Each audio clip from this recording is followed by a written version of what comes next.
हाँ, प्रणाम। नमो नमो। प्रणाम गुरुजी, नमो नमः। प्रणाम। प्रणाम प्रणाम प्रणाम गुरुजी। गुरुजी। प्रणाम। नमो नमो। नमो अरिहंताणं, नमो सित्ताणं, नमो आयर्याणं, नमो उवज्जायाणं, नमो लोये सप्तसाहुणं, एषु पञ्चनमुक्कारो सद्भावप्रणाशनो, मङ्गलाणं च सव्वेसिं पठमं हवै मङ्गलम्। मङ्गलं भगवान् वीरो, मङ्गलं गौतमप्रभु, मङ्गलं स्थूलिभद्राद्या, जैनधर्मोऽस्तु मङ्गलम्।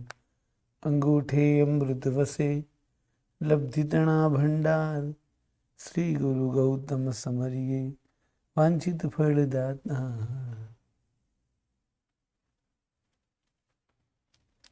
पूज्यपाद देवेंद्र सूरी महाराजा विरचित यह भाष्यत्रयम ग्रंथ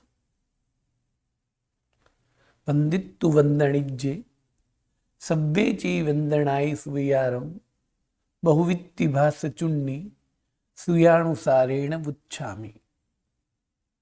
यह पहले गाथा में मंगलाचरण, विषय, प्रयोजन, संबंध और अधिकारी की बात कही। वंदन करने योग्य ऐसे सभी वंदनीय, या तो वंदन करने योग्य ऐसे सर्वज्ञ भगवंत को वंदन करके चैत्य वंदन आदि 3 प्रकार के विचार, अनेक आगम, उस आगम के जो है उसके सूत्र, नियुक्ति, भाष्य, टीका आदि के अनुसार कहेंगे। फिर आगम की बात करते हुए कहा 3 प्रकार के आगम है, आत्मागम, अनंतरागम और परंपरागम।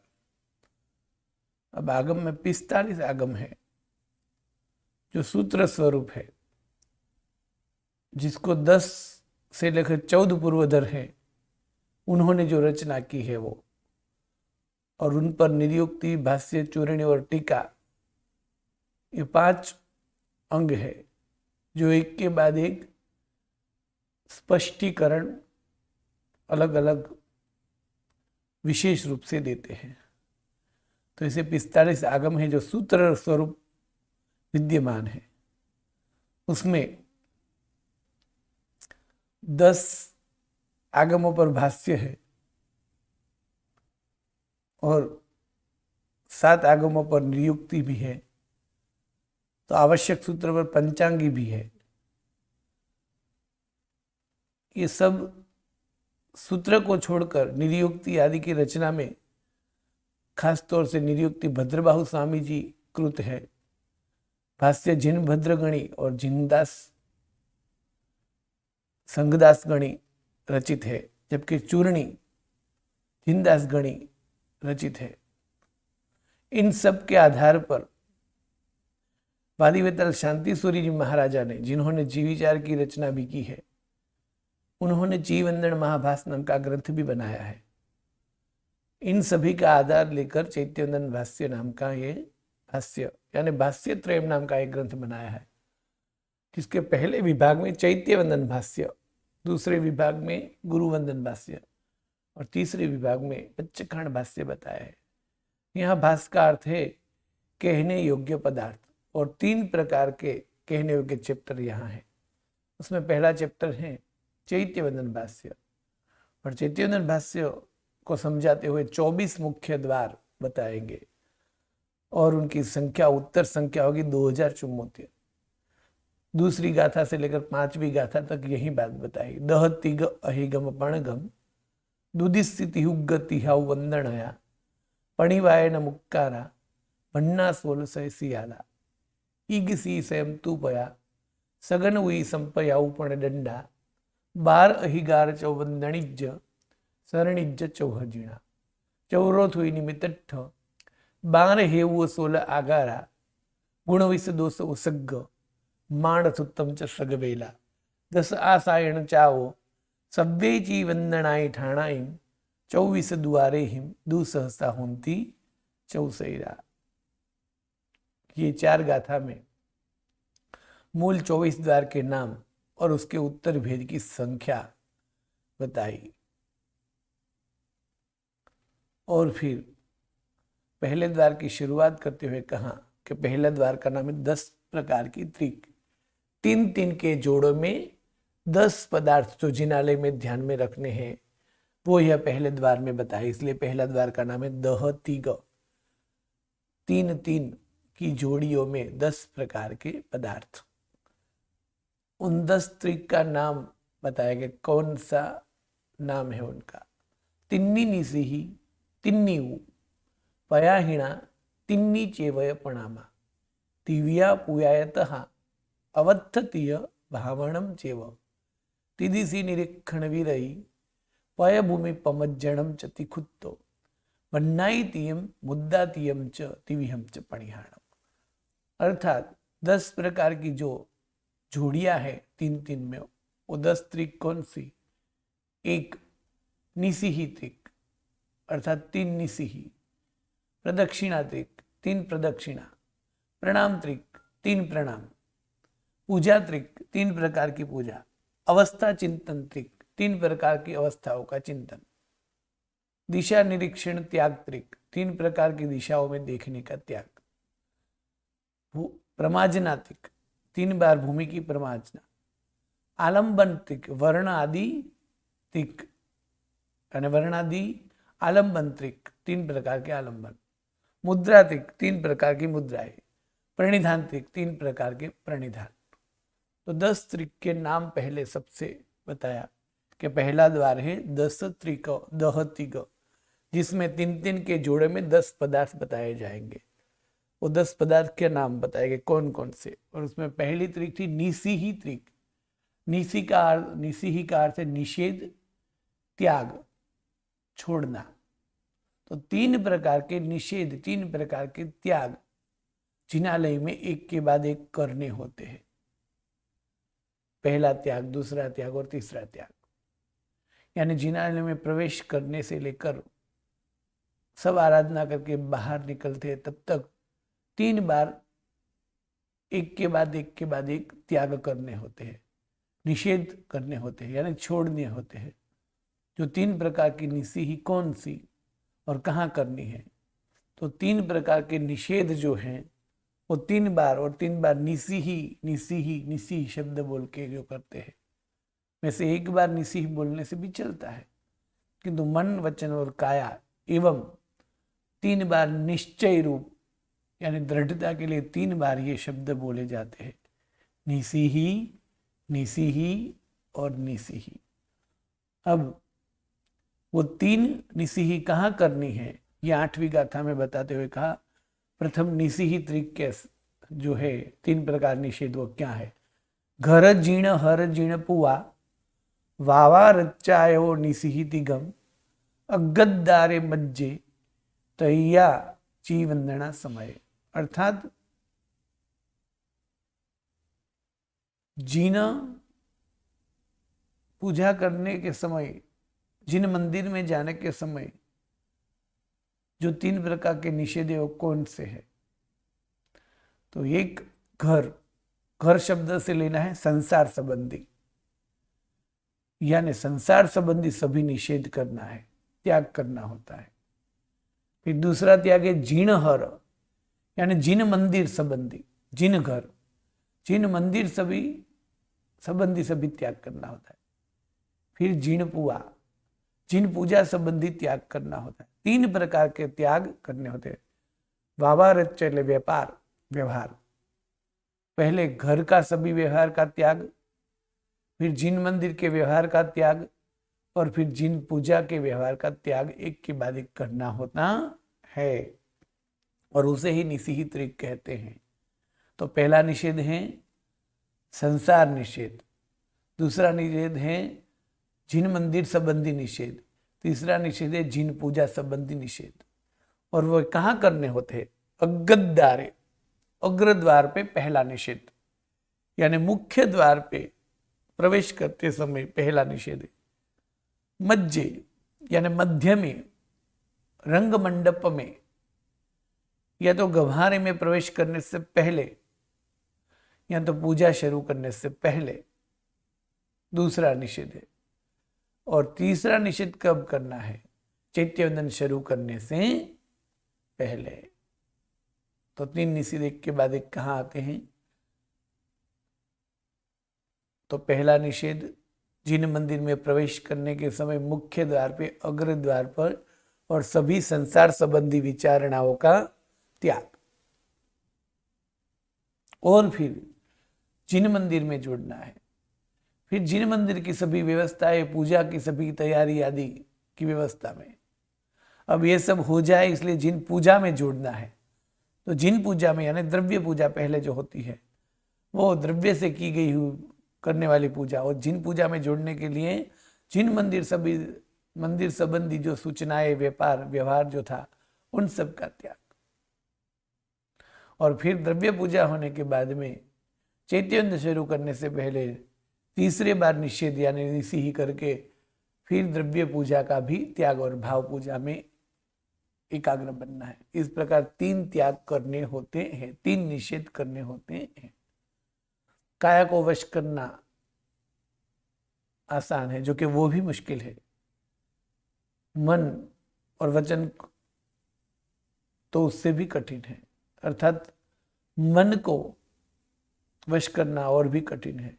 और मन, वचन और काया तीनों वश में हो, तीनों लयलीन हो और 3 एकाग्र होकर तीनों योग से जो साधना की जाती है, वो बहुमूल्य या तो अनन्य होती है। और इसीलिए प्रभु भक्ति में जुड़ने के लिए ये सब निषेध है। तो प्रथम निषिही जिन मंदिर में जाकर कहाँ करनी है? तो प्रथम निषिही जिन मंदिर के मुख्य द्वार पर की जाती है। और ये निषिही करके क्या निषेध होता है? तो प्रभु भक्ति के अलावा सभी सामाजिक, सांसारिक आदि प्रवृत्तियों का त्याग, मन से, वचन से और काया से त्याग। फिर जिन मंदिर संबंधी सभी व्यवस्था आदि कर सकते हैं पहली निषिद्ध के बाद। यदि जिन मंदिर में कचरा है, यदि जिन मंदिर में साफ सफाई नहीं है, यदि जिन मंदिर में व्यवस्थाएं बराबर नहीं है, कुछ भी पूरा जिन मंदिर में कहीं भी क्षति, खामी दिखाई देती है, तो स्वयं कर सकते हैं, औरों को उसके लिए प्रेरणा कर सकते हैं। और इसी प्रकार पूजा की तैयारी आदि कर सकते हैं। फिर वो सब हो जाए, उसके बाद में दूसरी बार निषिही अष्टप्रहरी पूजा की सामग्री तैयार करने के बाद जब भक्त या तो श्रावक प्रभु जी के गर्भद्वार में या गर्भगृह में प्रवेश करते समय, या तो समझो कि वो भगवान लेकर बाहर ही रंग मंडप में सिंहासन में छोटे भगवान लेकर बैठने की तैयारी करता है, तब दूसरी निषिही करनी है।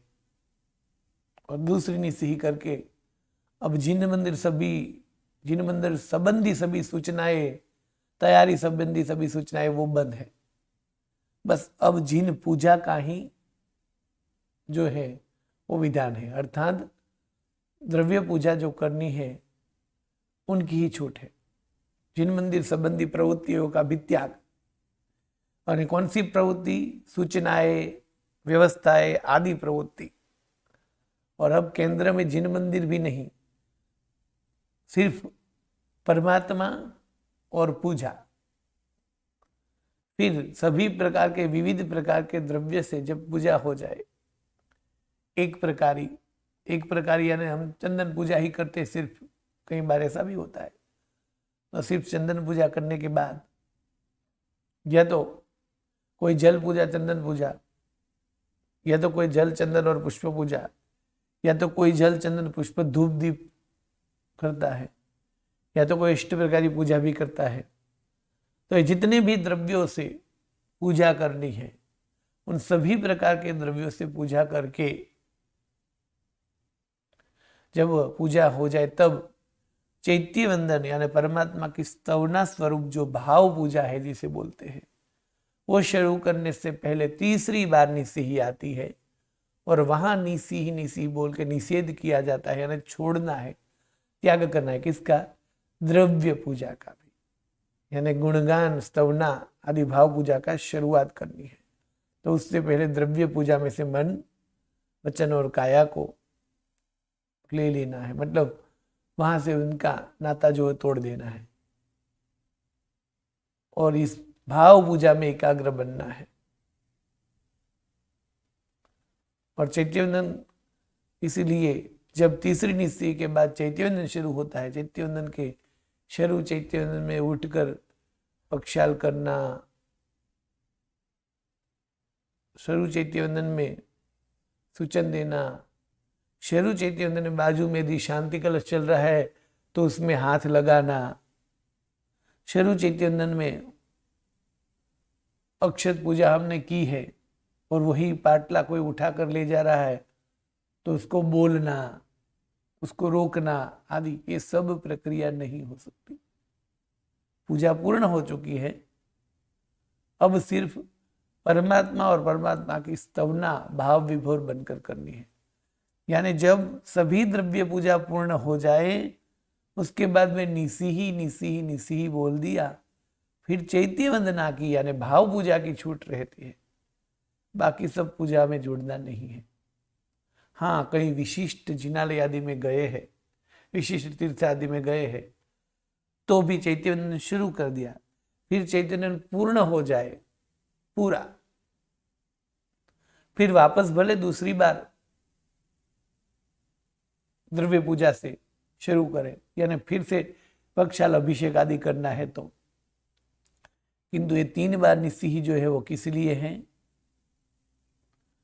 पहली निस्सी संसार से छूटने के लिए और जिन मंदिर में जुड़ने के लिए, दूसरी निस्सी जिन मंदिर सभी व्यवहार छोड़कर जिन पूजा में जोड़ने के लिए, और तीसरी निस्सी द्रव्य जिन पूजा छोड़कर भाव चिन्ह पूजा में जुड़ने के लिए। 3 जगह पर निस्सी होती है, दर्शन पूजन वंदन अर्चना आदि करने जब जाते हैं तब। ये तो सामान्य से श्रावक श्राविका है तो भक्त की बात हुई, किंतु साधु साध्वी या तो पौषध व्रतधारी श्रावक श्राविका है तो उनके लिए भी 3 निस्सी तो होती ही है। तो कि उन्होंने तो पहले से सर्वथा द्रव्य पूजा का त्याग किया है, क्योंकि साधु साध्वी जी भगवंत को तो भाव पूजा ही मुख्य प्रधान है, द्रव्य पूजा तो नहीं है। एवं औषध व्रत में भी द्रव्य पूजा का तो विधान करना नहीं है, तो उन्हें भी 3 निस्सी, तो हाँ उन्हें भी 3 निस्सी। मुख्य द्वार पे प्रवेश करके पहली निस्सी ही और उपायश्रय संबंधी सभी व्यवस्थाओं का त्याग करना है। साधु भगवंत भी, साध्वी भगवान भी उपाश्रय में दिन रात रहते हैं, तो वहाँ गोचरी पड़ी लेहन आदि वे संबंधी सब अनेक विचारणाएं जो होती है, कार्य होते हैं, वो सबका त्याग है। पौषधधारी को भी, यानी उपाश्रय संबंधी जो भी प्रक्रिया थी उन सब का त्याग करना है। उन्होंने तो पहले से ही संसार छोड़ दिया है, तो यहाँ पहली निस्सी संसार का मतलब वहां करेंगे सभी बाकी की व्यवस्थाओं का, यानी जिनालय में भक्ति करने, परमात्मा की भाव पूजा आदि करने, परमात्मा के दर्शन आदि करने आए हैं साधु साध्वी या तो औषध व्रतधारी श्रावक, जब हम औषध में होते तब, तो उपाश्रय संबंधी सभी व्यवस्था है, चाहे फिर वो पड़ी लेहन की हो, चाहे उपधि की हो, चाहे गोचरी की हो, चाहे मांडली की हो, वो सभी व्यवस्था है, उन सब का त्याग पहली निस्सी ही से।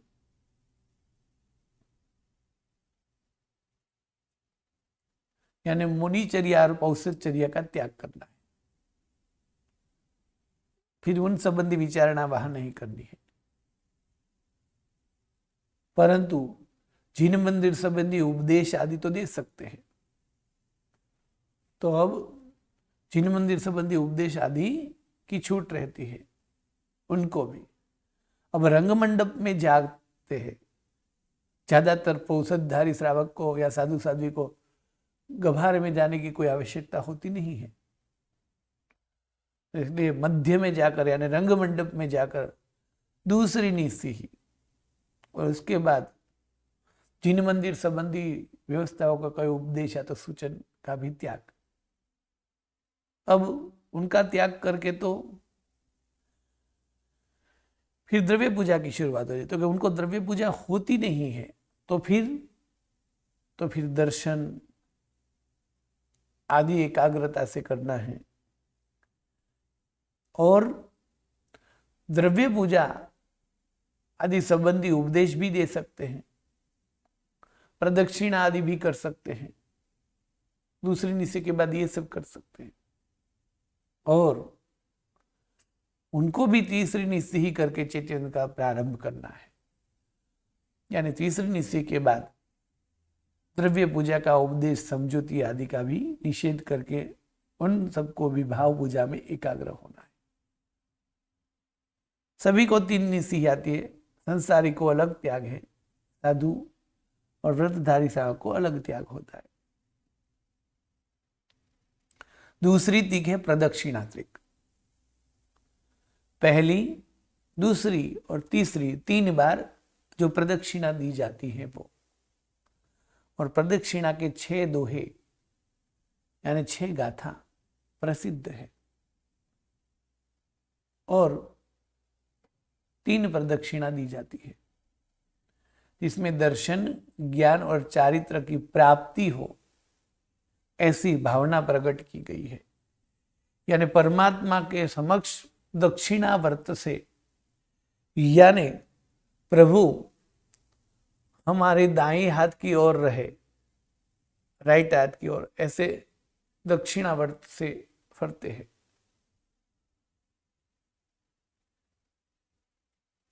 तीन बार,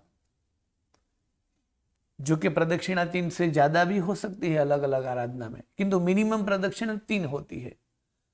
और कॉमन से भी, सामान्य से भी 3 प्रदक्षिणा जो है वो दर्शन, ज्ञान और चारित्र की प्राप्ति के लिए है। और प्रदक्षिणा यानी परिक्रमा का विधान सिर्फ जैनों में नहीं, जैनोत्तरम में भी है। जो हमें प्राप्त करना है उसके चारों ओर जीव जो है वो घूमता है। जैसे कोई छोटे बालक को यदि किसी के हाथ में मिठाई, चॉकलेट आदि देख लिया तो उसके आजू बाजू में ही वो मंडराएगा, क्योंकि उसे वो चॉकलेट चाहिए या तो उसे वो मिठाई चाहिए या तो उसे वो खिलौना चाहिए। उनके आसपास ही घूमता रहेगा।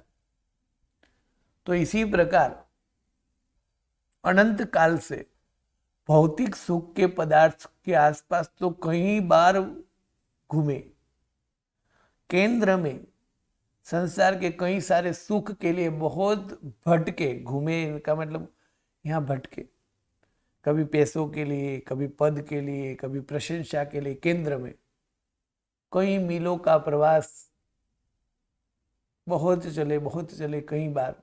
किस लिए? पैसा मिले उसलिए, किस लिए प्रतिष्ठा मिले उसलिए, किस लिए पद मिले उसलिए, किस लिए प्रशंसा मिले उसलिए। यानी परिवार के लिए, प्रशंसा के लिए, पद के लिए, कई बार कई चीजों के लिए बहुत ही भटके भटके भटके, किंतु वहां कोई भी आत्मा की प्रगति नहीं हुई। यानी जैसे जो घाणी का बलद होता है उस प्रकार वर्षों तक ऐसे घूमे, जैसे घाणी का जो बलद है गोल गोल गोल गोल गोल गोल चक्कर लगाता ही रहे, किंतु बाद में तो वहीं का वहीं रहेगा। उसी प्रकार संसार संबंधी कई सारे पदार्थ के लिए, पदार्थ को केंद्र में रख के उसके आसपास घूमे और उसी पदार्थ के लिए घंटों तक विचारणा की, उसी पदार्थ के लिए घंटों तक मेहनत की, मीलों तक का प्रवास किया, किंतु अब दर्शन, ज्ञान और चारित्र की प्राप्ति करनी है। और दर्शन, ज्ञान, चारित्र की जो पुंज है, अनंत ज्ञान, अनंत दर्शनी और अनंत चारित्रीवान जो है, ऐसे परमात्मा के आसपास घूमना है। तो वह दर्शन, ज्ञान, चारित्र रूपी रत्न तरीके प्राप्ति के लिए 3 प्रदक्षिणाएं दी जाती है। और वही जिन मंदिर में परमात्मा होते हैं और परमात्मा जिस दिशा में उसकी बाकी की 3 दिशाओं में 3 जगह पर मंगल मूर्तियां, यानी जिनकी अंजनशिला का प्रतिष्ठा आदि नहीं हुई है, ऐसी परमात्मा की प्रतिकृतियां यानी मंगल मूर्तियां रखी होती, जिन प्रतिमाएं रखी हुई है, उनके भी दर्शन करते करते तब यहाँ साक्षात ये भावना है कि समोह शरण है, और समोह शरण में पूर्वाभिमुख साक्षात परमात्मा विराजमान होते हैं, बाकी सभी दिशा में उनकी प्रतिकृति होती है। तो यहाँ जो प्रतिष्ठित परमात्मा है वो साक्षात प्रभु पूर्व दिशा में जैसे विराजमान है, ऐसे भाव तीर्थंकर है, और बाकी के सभी दिशा में उसके प्रतिबिंब स्वरूप ये जिन प्रतिमाएं यानी मंगल मूर्तियां है, यानी साक्षात में परमात्मा को इस प्रतिमा में अवधारण करता हूं, यानी मैं समोह शरण में हूं और मैं प्रभु को प्रदक्षिणा दे रहा हूं, और ऐसे दर्शन ज्ञान और चारित्र से भरपूर ऐसे पुंज समान प्रभु है जो मुझे तीनों गुण की प्राप्ति करवाएंगे। तर्ण रतन मुझे आपो तात जी, यानी तर्ण रतन हे परम पिता, हे जगत पिता, हे विश्व पिता, ऐसे परमात्मा मुझे 3 रत्न दीजिए। शिखरबंदी जिनालय में एक तरफ परमात्मा होते, बाकी की 3 तरफ मंगल मूर्तियां भी होती है। तो वो मंगल मूर्तियां जो है समोह शरण की कल्पना की जा सकती है। और कई जगह पर चौमुख जी होते हैं, यानी चारों दिशा में प्रतिमाएं होती है। जैसे जब भी दीक्षा होती है, या तो जब भी 12 व्रत का ग्रहण होता है, या तो जब भी उपधान या आढ़ारिया होता है, तब जो नाण होती है, यानी त्रिगड़े पर 4 दिशा में परमात्मा होते हैं वो। तो यहाँ 3 बार की प्रदक्षिणा, 1 बार 2 बार और 3 बार, उसे बोलेंगे प्रदक्षिणा त्रिक। 3 प्रकार के निषेध करने होते हैं, वैसे ही जिन मंदिर में 3 प्रदक्षिणा करनी है। तीसरी त्रिक है प्रणाम त्रिक, यानी जिनालय में 3 प्रकार के प्रणाम किए जाते हैं आराधना के वक्त पर, और एक के बाद एक प्रणाम जो है वो और ज्यादा प्रभु के निकट जाने के समय पे किए जाते हैं। और एक के बाद एक जो प्रणाम है वो अहोभाव व्यक्त करने के लिए और अहोभाव की बढ़ोतरी दिखाने के लिए एक के बाद एक प्रणाम रखे गए हैं, जिनमें 3 प्रकार के प्रणाम है। 1 अंजलिबद्ध प्रणाम, 2 अर्धावनत प्रणाम, और 3 पंचांग प्रणिपात प्रणाम। ये 3 प्रकार के प्रणाम को बोलते हैं प्रणाम त्रिक। अंजलिबद्धो अद्धोणवो, अपंचंगो अति प्रणामा, सव्वत्सवातिवारम सिराई नमणे प्रणामतीयम। अंजलिबद्धो अद्धोणवो, पंचंगो अति प्रणामा, सव्वत्सवातिवारम सिराई नमणे प्रणामतीयम। अर्थात 3 प्रकार के प्रणाम जिनालय में होते हैं। उसमें एक प्रणाम है अंजलिबद्ध प्रणाम, दूसरा प्रणाम है अर्धावनत प्रणाम, और तीसरा प्रणाम है पंचांग प्रणिपात प्रणाम।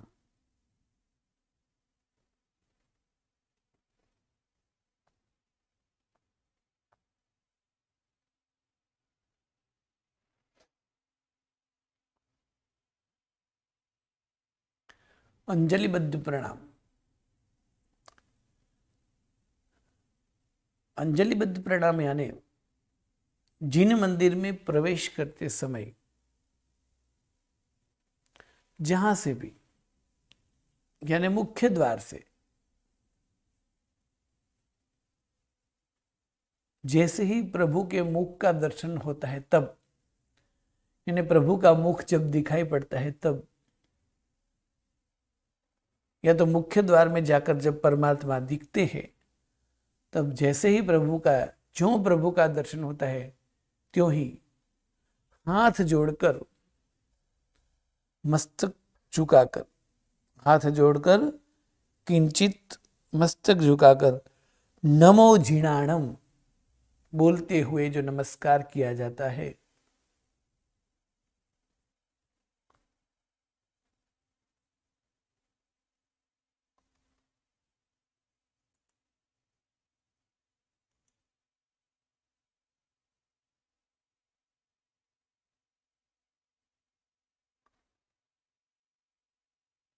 नमो जीणाणम बोलते हुए जो नमस्कार किया जाता है उसे अंजलिबद्ध प्रणाम कहते हैं। अर्थात परमात्मा जब मुख्य द्वार से दूर से जैसे ही प्रभु के दर्शन होते हैं तो हाथ जोड़कर और मस्तक झुकाकर जो प्रणाम किया जाता है उसे अंजलिबद्ध प्रणाम कहते हैं। तब नमो जीणाणम बोलते हैं जो देरासर के मुख्य द्वार पे जब बोलते हैं, या तो नमो आदिनाथाय, नमो नेमिनाथाय, हे नेमिनाथ, कुछ भी बोल सकते बोलने में तो, पर नमो जीणाणम शब्द जो है वो सक्र का एक पद है और उसमें सभी अरिहंतों को नमन है। इसलिए नमो जीणाणम पद बोलते हुए परमात्मा के मुख को देखते ही जो नमन किया जाता है, अंजलि यानी हाथ जोड़कर और मस्तक झुकाकर, जिसमें पुरुषों को हाथ ललाट तक ले जाने हैं और बहनों को हाथ हृदय तक रखने हैं, ये प्रणाम को अंजलिबद्ध प्रणाम कहते हैं। और यही प्रणाम जिसको फेटा वंदन बोला जाता है, यही प्रणाम गुरु भगवंत को भी किया जाता है, साधु साध्वी जी भगवंतों को भी। और बीच मार्ग में गुरु भगवंत जब मिलते हैं उपाश्रय या तो देरासर से निकलने के समय कहीं भी रास्ते में, तो उन्हें भी दो हाथ जोड़कर मस्तक झुकाकर जो प्रणाम वंदन किया जाता है, जिसको फिट्टा वंदन बोल सकते हैं, तब बोलना है मत्थेण वंदामि।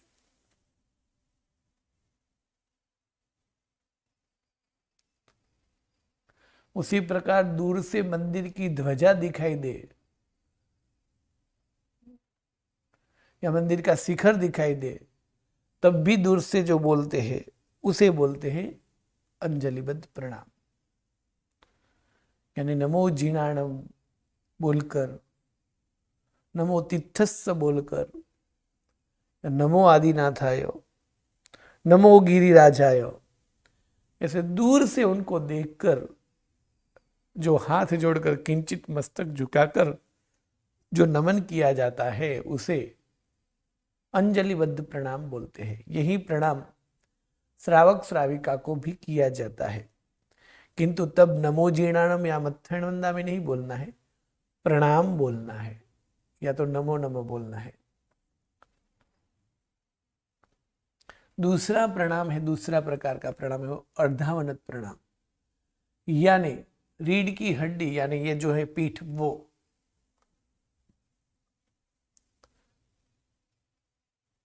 हाथ जोड़कर आधे शरीर तक झुक जाना, नाभि तक, कमर तक झुकना और प्रणाम करना, उसे बोलते हैं अर्धावनत प्रणाम, यानी आधे शरीर तक झुकना वो प्रणाम, नाभि तक झुकना वो। जो प्रणाम जिन मंदिर में जाकर परमात्मा की ओर नजदीक जाकर पूजा की शुरुआत में जब 3 प्रदक्षिणा देते हैं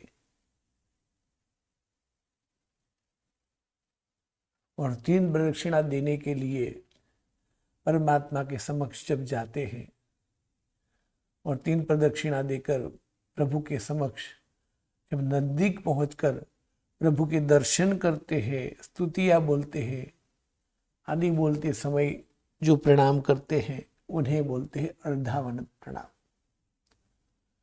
पहले दूर से अंजलिबद्ध प्रणाम, अब प्रभु के और नजदीक आ गए, तब ये अर्धावनत प्रणाम।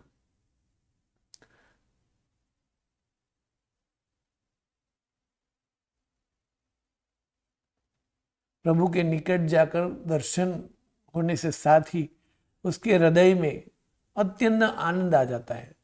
तो भक्ति के भाव से उसका हृदय झुक पड़ता है। बस प्रभु के प्रति अपने दिल में रहे हुए अभाव को व्यक्त करने के लिए, अहोभाव को व्यक्त करने के लिए वह भक्त शरीर के आधे अंग तक यानी नाभि तक या तो कमर तक झुक कर जो बार बार नमस्कार करता है उसे बोलते अर्धावन। तो इसमें हाथ जोड़कर मस्तक के साथ आधे शरीर को नमाना है, उसे बोलते हैं अर्धावनत नाम का प्रणाम।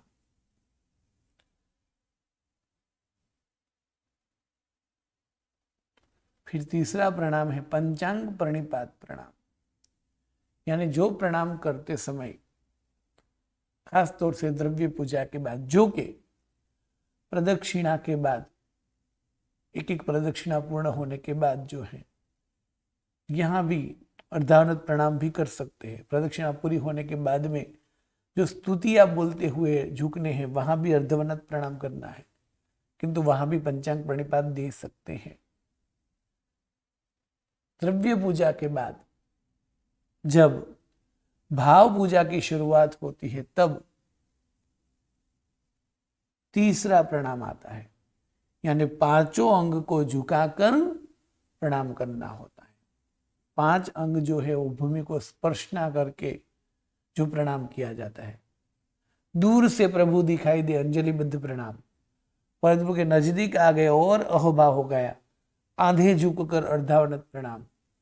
अब प्रभु की भाव पूजा में प्रभु की स्तवना करने, प्रभु के साथ एक में एक और नजदीक प्रभु के पास आ गए, तो इसके लिए पंचांग प्रणिपात प्रणाम। द्रव्य पूजा के माध्यम से भक्त प्रभु के और भी नजदीक आ गया है, ऐसा ऐसे अनुभव होना चाहिए।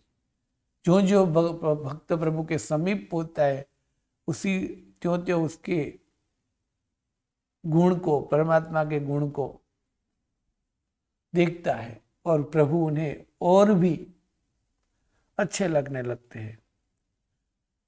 जगत में ऐसा कोई गुण नहीं जो प्रभु में न हो। उसके साथ प्रभु सर्व दोष से मुक्त है। ऐसे गुण स्वरूप बोध के बाद अब प्रभु का उसे वास्तविक जैसे परिचय हो गया है।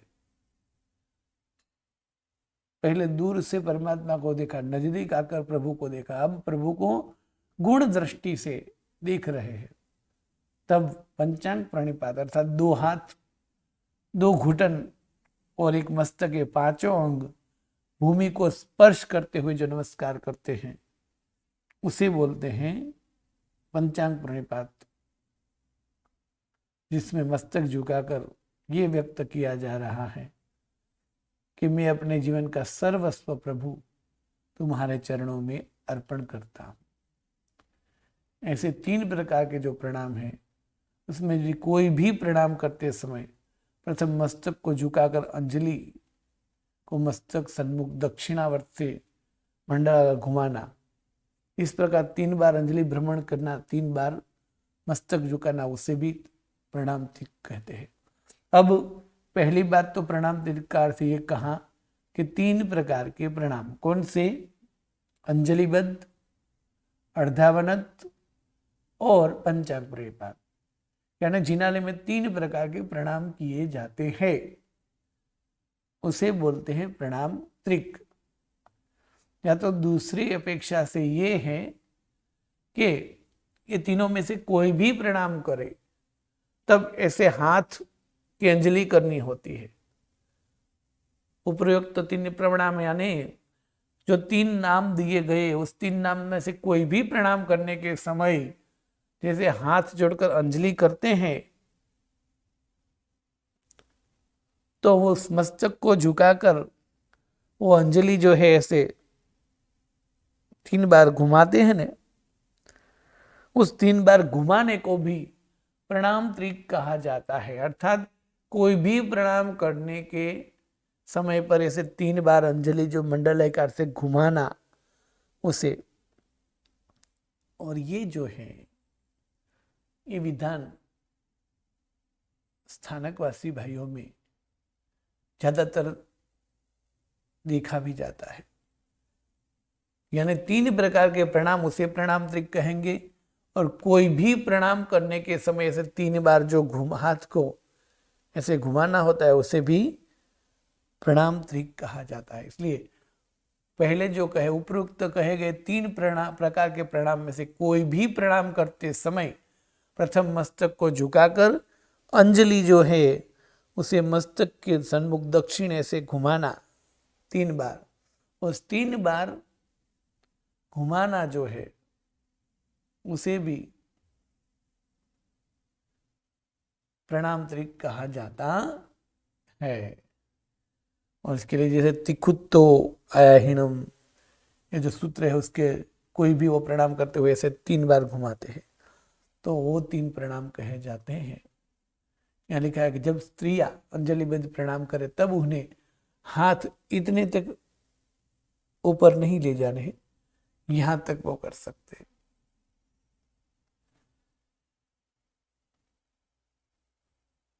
और उसी प्रकार जहां जहां भी ये दोनों हाथ यहां रखने के विधान है वो पुरुषों के लिए, स्त्री के लिए हृदय तक ऐसा विधान है। अब चौथी त्रिक जो है वो है पूजा त्रिक। अंगग भाव भेया उप्फाहार थुई हिम पूयतिगम। अंगग भाव भेया उप्फाहारथ उप्फाहारत थुई हिम पूयतिगम। पंचु वयारा अट्ठो वयार सब्बो वयारावा। अर्थात जिनालय में 3 प्रकार की पूजा की जाती है। वो 3 प्रकार की पूजा 2 प्रकार से वर्णन किया गया है कि एक पूरी पूजा की अपेक्षा से 3 प्रकार की पूजा है। उसमें द्रव्य और भाव दोनों प्रकार की पूजा आ गई है। तो उसमें अंग पूजा, अग्र पूजा और भाव पूजा, ऐसे 3 प्रकार की पूजा की जाती है जिनालय में। या तो द्रव्य पूजा की अपेक्षा से ही यदि 3 प्रकार के पूजा के भेद गिने तो पंच प्रकारी पूजा, अष्ट प्रकारी पूजा और सर्व प्रकारी पूजा, ऐसे भी 3 प्रकार की पूजा कह सकते हैं। तो दोनों प्रकार से 3 प्रकार की पूजा कौन कौन सी है उनकी विचारणा कल के पाठ में। प्रणाम। नमो नमो।